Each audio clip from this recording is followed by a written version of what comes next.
ये कहानी शुरू होती है सन 1843 में, जहाँ पर हमें लंदन की गलियों में लोगों को दिखाया जाता है जो क्रिसमस की तैयारियां कर रहे हैं। लेकिन इन्हीं गलियों में एक बूढ़े आदमी को दिखाया जाता है जो बहुत गुस्से में होता है और इनका नाम होता है स्क्रूज। स्क्रूज जहाँ से भी गुजरते सब उन्हें देखकर डरने लगते और अब स्क्रूज अपने ऑफिस में आ जाते हैं, जहाँ पर उनका नेफ्यू उनके पास आता है और क्रिसमस ईव पर उन्हें इन्वाइट करता है। लेकिन स्क्रूज को गुस्सा आ जाता है और वो उसे डांटते और साफ साफ मना कर देते हैं। उनका नेफ्यू यहाँ से चला जाता है। अब यहाँ पर स्क्रूज का जो एम्प्लॉय होता है वो स्क्रूज से कहता है कि वो क्रिसमस ईव पर अपनी फैमिली के पास जाना चाहता है, उनके साथ क्रिसमस मनाना चाहता है। मिस्टर स्क्रूज को ये बात बिल्कुल अच्छी नहीं लगती।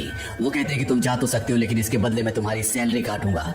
उनका एम्प्लॉय अपनी फैमिली के साथ क्रिसमस मनाने के लिए चला जाता है। इसके बाद मिस्टर स्क्रूज भी अपने घर आ जाते हैं। ऐसा लगता है कि कोई घोस्ट उनके पास है और जब वो अपने दरवाजे के पास पहुंचते हैं और चाबी निकालते हैं तो वो देखते हैं कि वहां पर किसी का चेहरा बना हुआ है। इसे देखकर वो डर जाते हैं। इसके बाद मिस्टर स्क्रूज अपने कमरे में आ जाते हैं, जहां पर अपने आप ही अंदर जितनी भी बेल्स होती हैं वो बजना शुरू हो जाती हैं। मिस्टर स्क्रूज एक बार फिर से डर जाते हैं और तभी उनके सामने एक आत्मा आती है और ये आत्मा और किसी की नहीं बल्कि उनके बिजनेस पार्टनर की होती है जो आज से 7 साल पहले मारे गए थे। इनका नाम जैकब होता है। जैकब की आत्मा पूरी तरह से जंजीरों से जकड़ी हुई होती है। दरअसल जैकब की मौत के बाद मिस्टर स्क्रूज ने पूरा बिजनेस संभाल लिया था और अब जैकब की आत्मा मिस्टर स्क्रूज को कहती है कि अगर तुम अपना भाग्य बदलना चाहते हो तो तुम्हें मेरी बात को ध्यान से सुनना होगा। मेरे जाने के बाद तुम्हारे पास 3 स्पिरिट्स आएंगी, तुम्हें उनकी हर एक बात को फॉलो करना होगा, तभी तुम्हारा भाग्य बदल सकता है। वो 3 स्पिरिट्स जो तुम्हारे पास आएगी उनमें से एक तुम्हें तुम्हारा पास्ट, दूसरा फ्यूचर और तीसरा प्रेजेंट दिखाएगी। और इसके बाद जैकब की आत्मा विंडो से बाहर चली जाती है और जब मिस्टर स्क्रूज विंडो से बाहर देखते हैं तो वहाँ पर बहुत सारी आत्माएं होती हैं जिन्हें देखकर उन्हें डर लगता है। अब मिस्टर स्क्रूज सो जाते हैं और जब उनकी आंख खुलती है तो उनके सामने एक स्पिरिट आती है और वो मिस्टर स्क्रूज को कहती है कि मैं तुम्हारे अतीत में तुम्हें ले जाऊंगी, यानी कि तुम्हारे पास्ट में तुम्हें लेकर जाऊंगी। और उसके बाद ये स्पिरिट उसका हाथ पकड़कर उसे उड़ाते हुए यहाँ से उसके पास्ट में ले जाती है, जहाँ पर वो अपने पास्ट के उस दिन को देखता है जिस दिन क्रिसमस था। यहाँ पर वो घोड़ा गाड़ी में अपने बचपन के दोस्तों को देखता है जिसे देखकर उसकी आंखों में आंसू आ जाते हैं। इसके बाद स्पिरिट उसे एक स्कूल में लेकर जाती है और ये स्कूल उसी का होता है। वो देखता है कि यहाँ पर वो स्कूल में अकेला बैठा हुआ है। दरअसल वो एक बोर्डिंग स्कूल में पढ़ता था और यहाँ पर वो अपने परिवार को बहुत याद कर रहा होता है। इसके बाद स्पिरिट उसे पास्ट की क्रिसमस का वो दिन दिखाती है जिस दिन उसकी बहन उसे लेने के लिए बोर्डिंग स्कूल में आई थी। ये देखकर मिस्टर क्रूज को बहुत दुख होता है क्योंकि उसकी बहन का एक ही बेटा है जो कि उसका नेफ्यू है, जिसे अभी कुछ ही देर पहले उसने क्रिसमस पार्टी के लिए डांट कर मना कर दिया था। इसके बाद स्पिरिट उसके पास्ट का उसे वो वक्त दिखाती है जहाँ पर वो क्रिसमस की तैयारियां अपने दोस्त के साथ कर रहा होता है। वो बहुत खुश होता है और उसी पार्टी में उसकी मुलाकात एक लड़की से होती है जिसके साथ वो डांस भी करता है। आगे चलकर मिस्टर स्क्रूज उसी से शादी करते हैं। अब यहाँ पर जो ओल्ड मिस्टर स्क्रूज होते हैं वो आत्मा को बताते हैं कि मेरी जिंदगी का ये एक यादगार दिन था, मैं इस दिन को कभी नहीं भूल सकता। इसके बाद स्पिरिट मिस्टर स्क्रूज को उस दिन में ले जाती है जहाँ पर उसे बहुत ज्यादा पैसों की जरूरत थी, जिस वजह से उसके और उसकी पत्नी के बीच में एक कॉन्ट्रैक्ट होता है और उन दोनों की इतनी ज्यादा लड़ाई हो जाती है कि ये हमेशा के लिए अलग हो जाते हैं।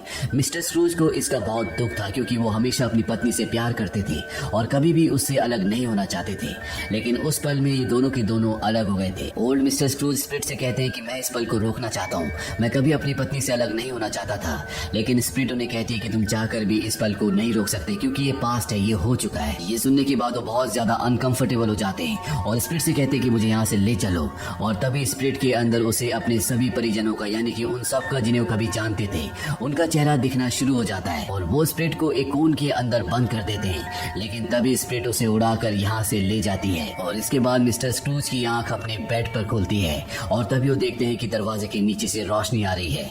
अब यहाँ पर दूसरी स्पिरिट आती है जो मिस्टर स्क्रूज को अपने साथ ले जाती है और ये उसे प्रेजेंट में ले जाती है।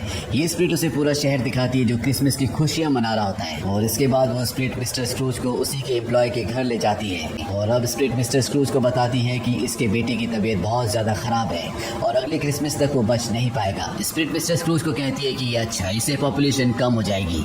यहाँ पर मिस्टर स्क्रूज डर जाते हैं और इसके बाद स्पिरिट मिस्टर स्क्रूज को उसी की नेफ्यू की पार्टी में ले जाते हैं जहाँ पर उनके नेफ्यू ने मिस्टर स्क्रूज को भी इन्वाइट किया था और मिस्टर स्क्रूज ने उसे डांट दिया था।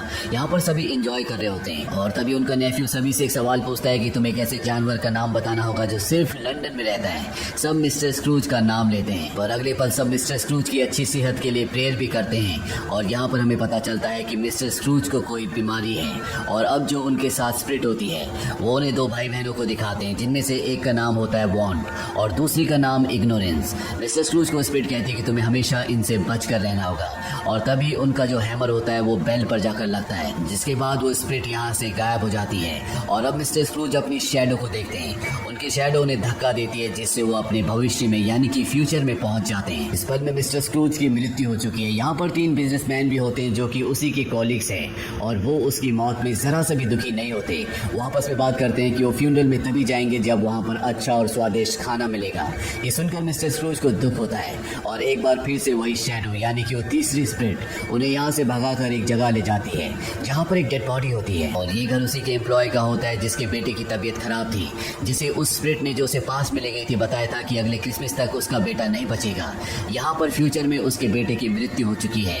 उसके एम्प्लॉय का पूरा परिवार बहुत ज्यादा दुखी होता है और ये देखकर मिस्टर स्क्रूज भी बहुत ज्यादा दुखी हो जाते हैं। और अब ये स्पिरिट उन्हें एक ग्रेवयार्ड में ले जाती है, जहाँ पर मिस्टर स्क्रूज स्पिरिट से पूछते हैं क्या ये सच में होगा या सिर्फ इसकी संभावना है, क्योंकि मैं सब कुछ बदलना चाहता हूँ। और तभी स्पिरिट उसे वहाँ पर एक ग्रेव दिखाती है और ये ग्रेव और किसी की नहीं बल्कि उसकी खुद की होती है। और उसके मरने की तारीख भी यहाँ पर लिखी होती है, जो कि 25 दिसंबर होती है यानी कि क्रिसमस का दिन। ये देखकर वो बहुत ज्यादा डर जाता है और तभी वहाँ पर एक गड्ढा होना शुरू हो जाता है, जिसके अंदर स्क्रूज गिरने लगता है। और जब उस गड्ढे के अंदर गिरता है तो अगले पल उसकी आंख खुलती है। वो अपने बेड पर होता है।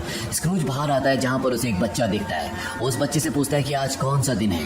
वो बताता है कि आज क्रिसमस है। ये जानने के बाद उसे बहुत खुशी होती है। वो लंदन की गलियों में बच्चों की तरह क्रिसमस को सेलिब्रेट करने के लिए निकल पड़ता है। साथ ही वो अपने एम्प्लॉय की, जिसे छुट्टी देने पर उसने कहा था कि वो उसकी सैलरी काट लेगा, अब उसकी सैलरी नहीं काटता और बिना उसे बताए उसके घर में एक शानदार डिनर भेजता है। इसके बाद वो 2 आदमियों से मिलता है जिन्हें उसने पहले चैरिटी देने से मना कर दिया था। वो उन्हें चैरिटी भी देता है और अब वो उस पार्टी में पहुंच जाता है जहां पर उसके नेफ्यू ने उसे इनवाइट किया था। यहाँ पर आने के बाद सब उसका स्वागत करते हैं और वो भी सबसे बहुत अच्छे से बिहेव करता है, जो देखकर वहाँ पर सभी खुश होते हैं। और अब वो ये डिसाइड कर लेता है कि वो अपने एम्प्लॉय के बेटे का इलाज करवाएगा।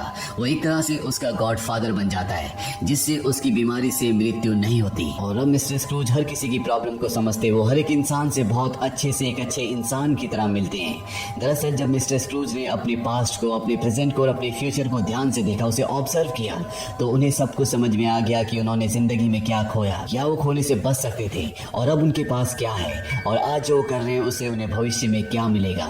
अगर हर इंसान अपने पास्ट को अच्छे से ऑब्जर्व करे, उससे सीखे, अपने प्रेजेंट को ठीक करे और अपने भविष्य के बारे में अच्छे से समझे, तो उसे समझ में आएगा कि ये जिंदगी क्या है। क्योंकि एक न एक दिन हर एक इंसान को इस दुनिया से खाली हाथ जाना है, इसीलिए हर एक इंसान को हमेशा अच्छे काम करने चाहिए। तो ये थी पूरी कहानी अ क्रिसमस कैरल की। उम्मीद करते हैं कि ये कहानी आपको पसंद आई होगी।